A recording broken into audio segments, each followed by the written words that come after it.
students, in the last class we had learned about matter from the chapter solids, liquids and gases. We came to know what is matter. Matter in the sense anything which occupies space and has mass. And we had gone through once about the states of matter. We have 3 states of matter, that is solids, liquids and gases. These were the things that we learned in the last class. Today we shall know about solids. Alright, so we shall see what makes an object solids. Alright students. So first we shall go through once about the properties that a solid substance possesses.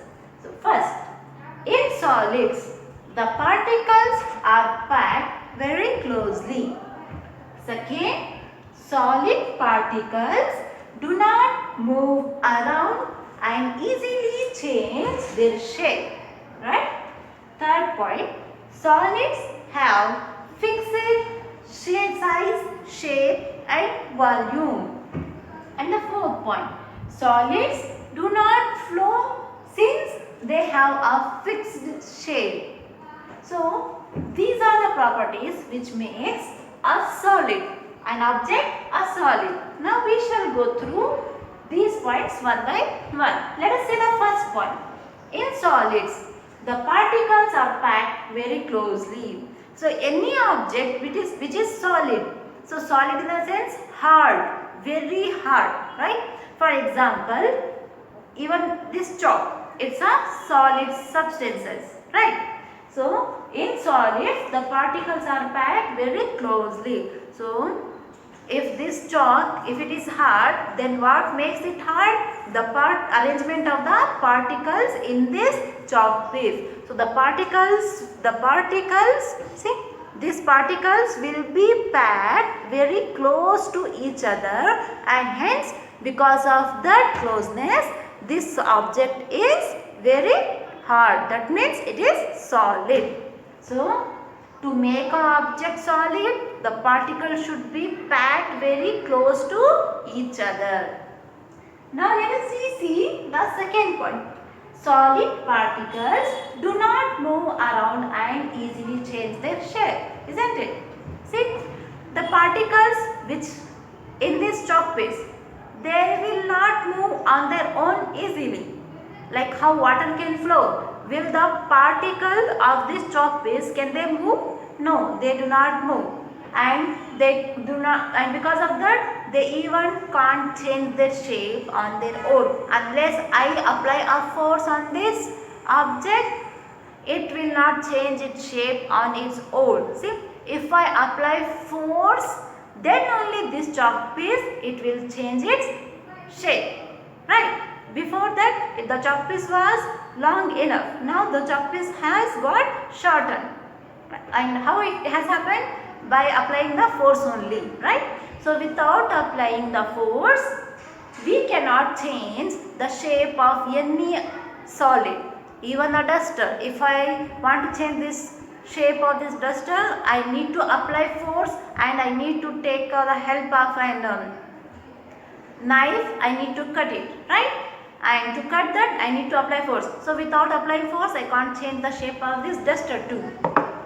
Right? The solid particles, they do not move on their own and cannot change their shape easily. And the next point, solids have fixed size, shape and volume. As you can see, any object which is hard, which if you hold it, you can feel it that the object will be hard. That if the object is hard, then you can consider that object as solids. For example, now I have this duster. Now this duster have fixed size. See? The duster has fixed size, isn't it? It has fixed size, right? And it has fixed shape. So what shape is this duster? The shape of the duster is cuboid. And it has a fixed volume.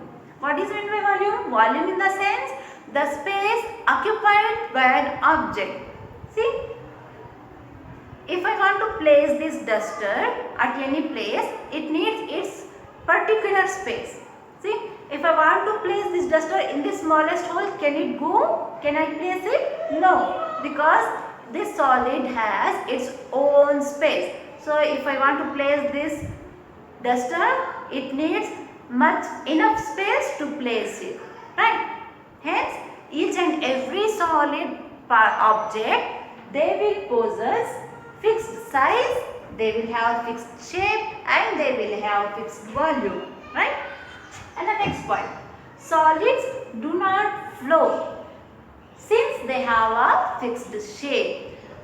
Have you ever seen a duster moving on its own? No. So unless we apply a force, it cannot move, right? So hence, any solid, have you seen a stone flow on its own like water? No. So hence, solid, they do not flow on their own. And why they don't flow? Because they have a fixed shape. Alright students. So hope you have got a clear idea about the solids. So once again we will go through. So in solids, the particles are packed very closely, right? Second property of solids is solid particles do not move around and easily change their shape. Third property, solids have fixed size, shape and volume. Volume means the space required to keep that object, right? And the last property, solids do not flow since they have a fixed shape. Alright friends, so these are the properties which makes an object solid. Alright friends, so note all these points in your notebook, go through the points and remember the points. And the further topic we shall continue in the next class. Thank you.